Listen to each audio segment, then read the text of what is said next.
Alegria que eu trago para vocês mais um Despadronizada com Z, o programa que sai do padrão até no nome. Ou se você preferir chamar de Despadronizada, também tá valendo. Eu nunca tinha pensado por esse lado, mas outro dia um ouvinte chegou para mim e falou, você é despadronizada? Eu falei, por que não, né? Pode ser. A ideia do programa é justamente essa, é que você tenha a sua própria visão de determinado tema.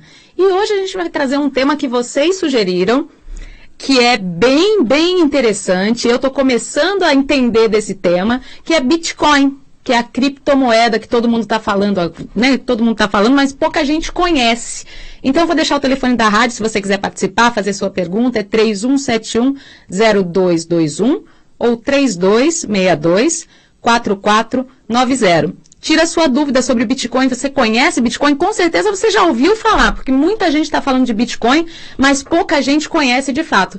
E eu trouxe aqui o Fausto Botelho. Bom dia, Fausto. Bom dia, Vanessa. Prazer estar aqui. Obrigada por ter aceitado o meu convite. Eu que agradeço. O Fausto é sócio da Enfoque, né, informações financeiras, e ele é especialista em análise gráfica, análise técnica do mercado financeiro e um especialista em Bitcoin também. O que é o Bitcoin em primeiro lugar, Fausto? Então, tomei contato com o Bitcoin no começo do ano passado e eu gosto muito de ensinar, então tentei me especializar na didática do processo. Porque realmente a gente tem que pensar um pouquinho fora da caixa. E o assunto é complexo, mas dá para entender tranquilamente se a gente for pelo caminho da didática. O Bitcoin nada mais é do que uma moeda digital. Igualzinho, por exemplo, a essa moeda que eu tenho aqui no meu bolso, que é o ticket refeição. Uhum. A diferença entre o Bitcoin e o ticket refeição, os dois moedas eletrônicas, é que o ticket, quem escreve no livrão contábil do ticket refeição, é a Ticket Serviços S.A. Quem escreve no cartão de crédito é o Credit Card. Quem escreve no livrão contábil do Bitcoin não é ninguém específico, é cada hora um. E essa foi a grande invenção do cara que criou o Bitcoin, o Satoshi Nakamoto. Porque à medida que você não tem uma pessoa, uma entidade, você tem então o que a gente chama de moeda descentralizada. E uma moeda descentralizada, ela não é factível a um governo de repente achar que tem que imprimir mais moeda. É uma liberdade, né? Tem um lado de total, de uma liberdade exatamente. Financeira total, e que a gente nunca viu, né, por aqui. Não, aqui no mundo que a gente vive. No mundo que a gente vive. Então, agora, a gente, quando usa e-mail, a gente não fica querendo saber como é que funciona o e-mail necessariamente, né? Mas tem muita gente que fica perguntando sobre o lastro do Bitcoin. É uma dúvida muito frequente. Pô, mas esse negócio não tem lastro, não tem um banco central por trás? Bem, não ter banco central é uma das principais características e vantagens do Bitcoin, né? Ele pretende ser uma moeda mundial. Mas como é que funciona, né? Quem é que escreve no livro contábil? Porque o livro contábil nada mais é do que um banco de dados onde estão registrados todas as transações que aconteceram de Bitcoin até hoje. E aí entra o blockchain, né? E que isso nada mais é do que o que padronizou se chamar de blockchain. Por que blockchain? Porque é uma cadeia de... É o livrão contábil, você pode imaginar ele como um livrão contábil. Só que no livro contábil você registra as transaçõões, né? Por exemplo, se eu passar $10 em Bitcoin, ou uma querelinha de Bitcoin que vai dar $10, porque o Bitcoin hoje vale $6.500, mais ou menos, né? Então, para eu te passar $10, eu vou te passar 0,00 qualquer coisa. A fração, né? Fração. Bitcoin pode ser dividido 8 casas depois da vírgula. Então, se eu fizer uma transação dessa, isso vai ter que ser registrado no livro, tá? Então, quem registra isso no livro? Né? Então, a grande descoberta, o que está mudando a cara do sistema financeiro mundial, como nós conhecemos, é esse processo de você fazer este livrão contábil descentralizado. E como é que é feito isso? E é infraudável também, né? Totalmente infraudável. E o Bitcoin tem aí, já chegou a ter quase 200 bilhões de dólares de capitalização, e nunca ninguém tirou um Bitcoin. Nunca ninguém mudou qualquer desses registros. Sim, as pessoas ouviram falar que os hackers atuam. Os hackers atuam roubando a carteira das pessoas, quer dizer, roubando a chave que libera os bitcoins, mas não mudando no livro contábil. Tá? Bom, mas como é que funciona então? Como é que é esse negócio que cada hora é um cara que escreve, não tem uma pessoa que registra que eu passei um pedaço dos bitcoins que eu tinha para a Vanessa? Essa é a grande invenção do Satoshi Nakamoto, é um negócio que ele chamou de prova de trabalho.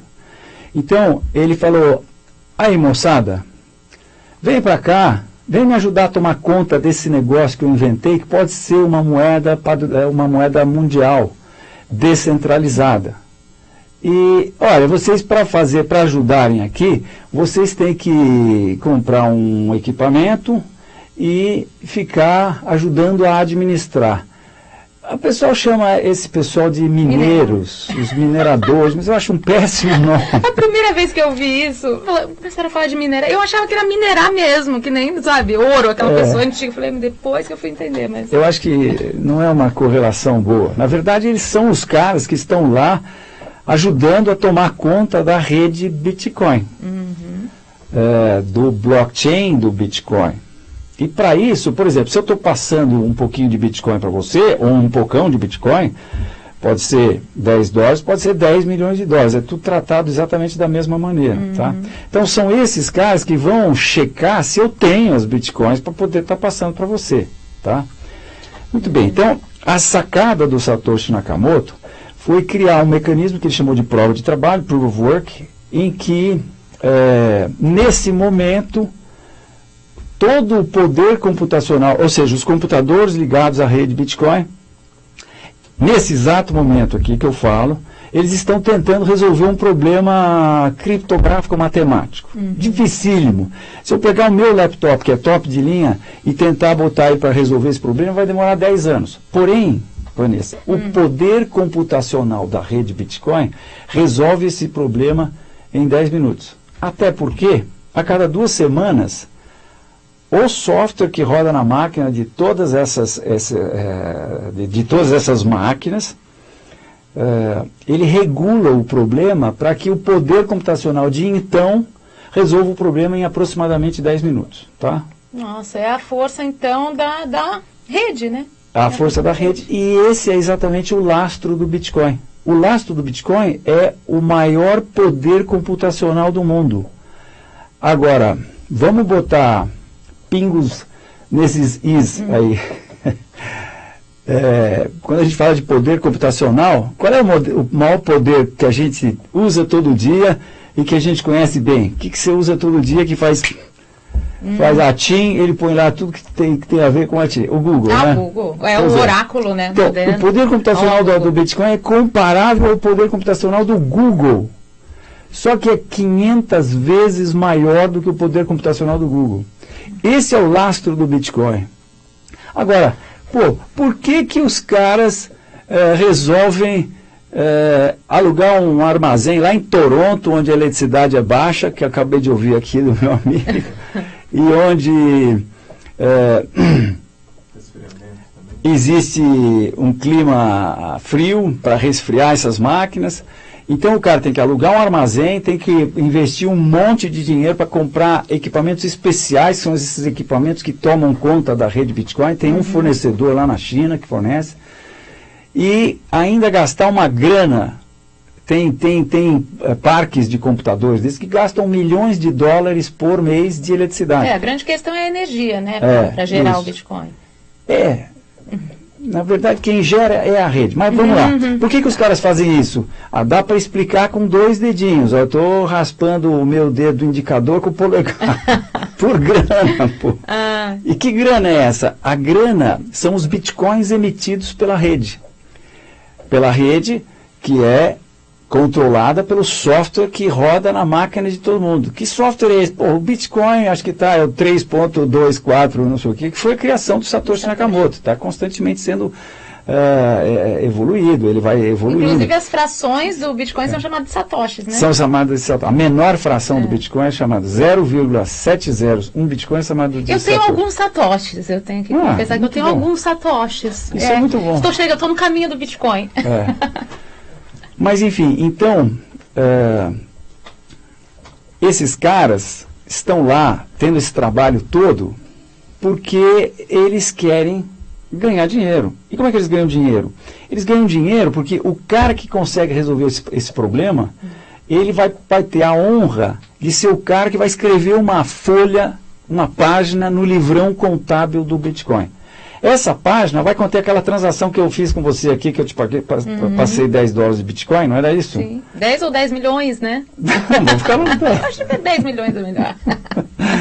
Então, vai ter essa transação que eu fiz com você, tá certo? Depois a gente pode falar um pouquinho sobre como é que faz isso. E mais as transações do mundo inteiro.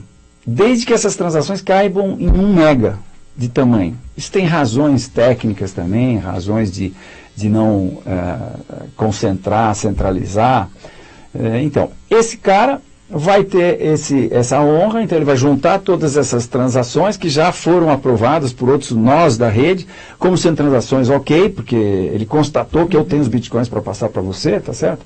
Ele junta tudo isso e fecha o chamado bloco de transações, e esse bloco de transações, ele vai, então, encriptar todas essas transações no bloco e depois encripta esse bloco no livrão contábil, que então chama-se de cadeia de bloco, e daí o blockchain. Tá? Agora, inclusive essa tecnologia blockchain tem gente que quer que seja usada para eleições também, né? Porque ela é incorruptível. É incorruptível. Né? Agora, a hora que ele vai fechar o bloco dele, ele cria mais uma transação que ele tem direito de criar, que é uma transação em que a rede está fornecendo a ele, está pagando para ele 12,5 bitcoins. Ou seja, ele fica com os bitcoins que são criados a cada 10 minutos. A cada 10 minutos são criados 12,5 bitcoins. E quem leva esses bitcoins é o cara que resolveu o problema. E os caras estão lá com todo esse processo, os chamados mineradores, atrás desses 12,5 bitcoins emitidos a cada 10 minutos, que dá 1.800 bitcoins por dia. Nossa. De repente, um de vocês faz a continha aí, 1.800 vezes 7.000, dá uma graninha boa. O pessoal está atrás desse dinheiro, tá certo? E, então, uma coisa muito importante é que existe uma simbiose entre o Bitcoin e o blockchain. Veja bem, blockchain descentralizado, né? Porque, por exemplo, o segmento, não vou dizer antigo, o que o pessoal de cripto chama de mainstream, que é tudo que não é cripto. É tudo que já está aí, tá certo? Então, do mercado tradicional. Esse pessoal, eles, lógico, eles estão sendo disrupturizados, né? Tem uma tecnologia aí que está muito grande, né? Muito grande, vai mudar, já está mudando a cara do mundo, né? E você adora, você gostou de cara, né? Você mas eu estou com 65 anos e estava com 64. De repente eu sou apresentado para um negócio que vai mudar o mundo e tem tudo a ver com o que eu faço. Eu caí de cabeça nisso mesmo e fui atrás bom, são muitas e muitas e muitas horas de vídeos e de leituras para... Mas enfim, então existe essa simbiose entre o Bitcoin e o blockchain. Agora, o segmento aí, tradicional do mercado financeiro, eles tendem a achar que o Bitcoin talvez não seja... A história da bolha, né? Todo mundo fala que é uma bolha. Mas eles acham que a tecnologia do blockchain é legal. Só que a tecnologia do blockchain, sem ser descentralizada, obrigado. Já existe faz 200 anos. Você tem um livro contábil centralizado. A invenção do Satoshi Nakamoto é um negócio descentralizado, tá certo? Que não tem governo nenhum, nem SWAT nenhuma que pode chegar lá e falar, emite mais aí. Transação direta, né? Transação direta. Exatamente, né? De máquina para máquina, né? Então, é isso. O Bitcoin é esse processo em que você... está emitindo, o que precisa ser dito também é que no início emitia-se 50 bitcoins a cada 10 minutos. 4 anos depois passou-se a emitir 25 bitcoins. O pessoal chama de halving. Foi a primeira metadeada que se deu, né, para a gente aportuguesar. E já se passaram mais de 8 anos, então nós estamos hoje com 12,5 bitcoins, mais 2 anos e pouco aí vai cair para 6,25 bitcoins, e assim vai indo, a cada 4 anos caindo, cada vez vai se criando menos bitcoins. E tem agora, o teto, né? Diz que tem o teto, o software que define esse teto, né? O teto são 21 milhões de bitcoins. Já foram criados em torno de 17 milhões de bitcoins. 17, um pouquinho, acho que um pouquinho mais que 17 milhões. E são criadas 1.800 por dia, 12,5 cada 10 minutos, né? É isso. E aí, quando chegar esse teto de 21 milhões, qual é o caminho do Bitcoin? Eu esqueci de dizer que o nó da rede que resolveu o problema e que teve a honra de escrever a página no livro, ele ganha 12,5 bitcoins hoje, né? E mais as taxas que são pagas a cada transação. Que na verdade a gente não deveria chamar de taxas, porque eu defino essa taxa. Eu que estou passando para você 10 bitcoins, 10 dólares, 10 bitcoins já são Nossa, 70 mil dólares. Tô rica! Então eu é que defino isso. Na verdade, quem define é o software que eu uso para lidar com as minhas bitcoins, né? Entendi. Esse já é um outro assunto. Aí ele define mas aí também não seria equivalente a um banco? Não tem nada a ver. Existem 2 mundos que você pode imaginar do Bitcoin. Primeiro você tem o mundo das corretoras, em que você, como você faz, da mesma maneira que você faz hoje para comprar ações da Petrobras, por exemplo, você faz para comprar Bitcoin. Só que você não usa, com raras exceções, você não vai usar as corretoras tradicionais. Porque as corretoras tradicionais, assim como a Bovespa, elas, como são aquelas que estão sendo disrupturizadas, elas demoraram para entrar. A Bovespa não negocia Bitcoin. A Bovespa negocia todos os ativos, não negocia Bitcoin. Mas eu acho que está correndo atrás. Né? Não tem como Os ignorar. bancos não negociam Bitcoin. A New York Stock Exchange não negocia Bitcoin. Mas, porém, há 15 dias atrás, nós tivemos um anúncio bombástico que a dona da New York Stock Exchange, que é a ICE, que é a Intercontinental Exchange, informou, junto com Microsoft, Starbucks e Boston Consulting Group, que são todos monstros, informou que eles estavam trabalhando já há 1 ano para fazer a BACT, B-A-K-K-T, que vai ser uma bolsa de mercado futuro de Bitcoin, com entrega, e também que eles estão fazendo custódia de Bitcoin e vão fazer softwares, aplicativos para que os comerciantes possam receber com mais facilidade Bitcoin. O Bitcoin, vai entrar. Então isso é a dona da New York Stock Exchange. Imagina, a New York Stock Exchange tem um market cap. Não tem jeito, acho que não vai ter como conter o Bitcoin, né? Não. Não tem como. Vai entrar. Não, é uma caixa de Pandora. Abriu, não fecha nunca mais. E eu vi um vídeo seu em que você falava que chegaria até, você tem a ideia de que chegaria a 100 mil dólares o Bitcoin. Na verdade isso... eu não acho, né? Mas é que eu tenho bastante experiência em análise técnica, né? São vocês que analisam tudo. Então eu fiz o gráfico do Bitcoin desde o início, que é uma coisa um pouco mais elaborada para se fazer. Você não acha assim muito fácil na internet. Porque as corretoras de hoje começam de 3 anos para cá, mais ou menos. Mas a gente então foi lá pegar as cotações de uma corretora que é a MTGOX, que faliu, mas deixou as cotações. Então pegamos as cotações dela, que vem desde o início em 2010, juntamos com as cotações atuais, então fizemos o gráfico inteiro do Bitcoin. E aí a gente constata facilmente que o Bitcoin fez um primeiro movimento, fez um primeiro movimento de alta, corrigiu, fez um segundo movimento de alta, e agora nós estamos no terceiro movimento de alta, que é exatamente como as tendências acontecem, em 3 movimentos. Já falava isso o avô da nossa matéria, chamada análise técnica, que era o Charles Dow, lá no começo do século passado.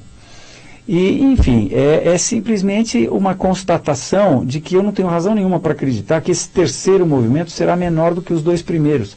Até porque os 2 primeiros foram iguais.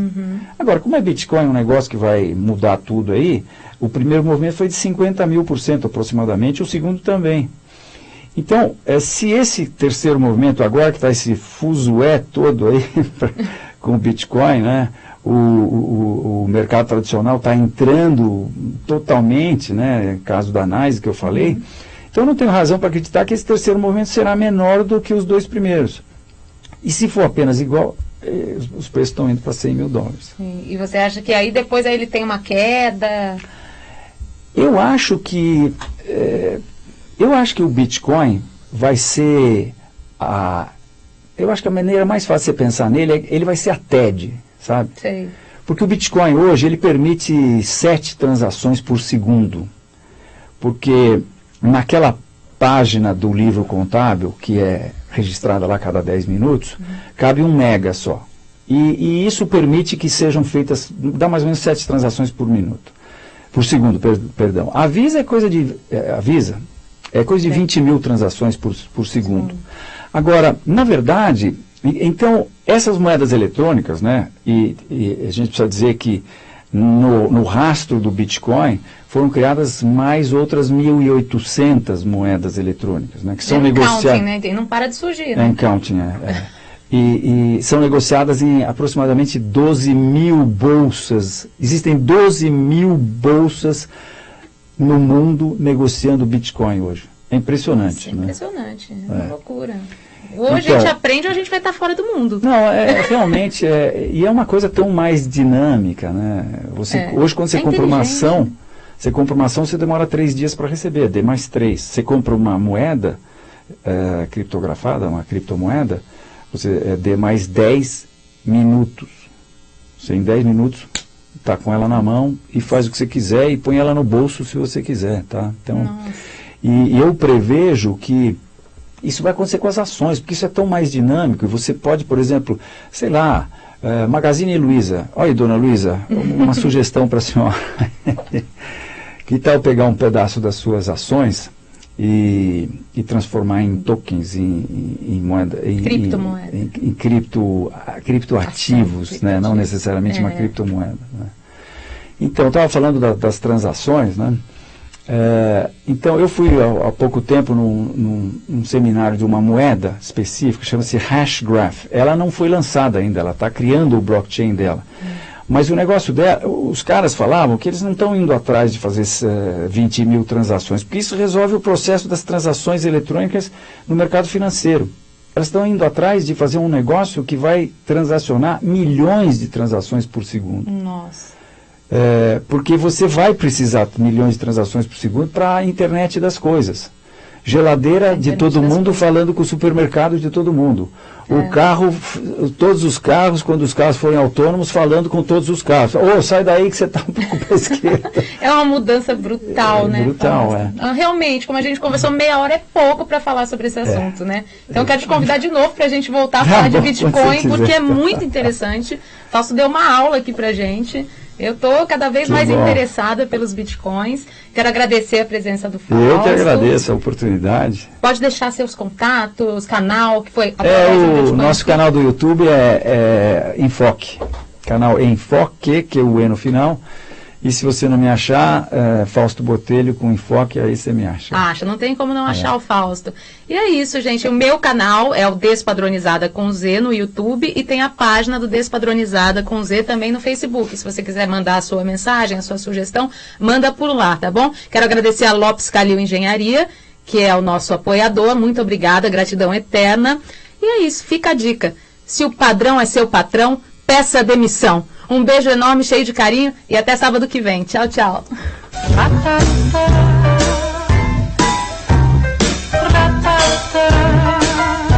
Você acaba de ouvir pela Mundial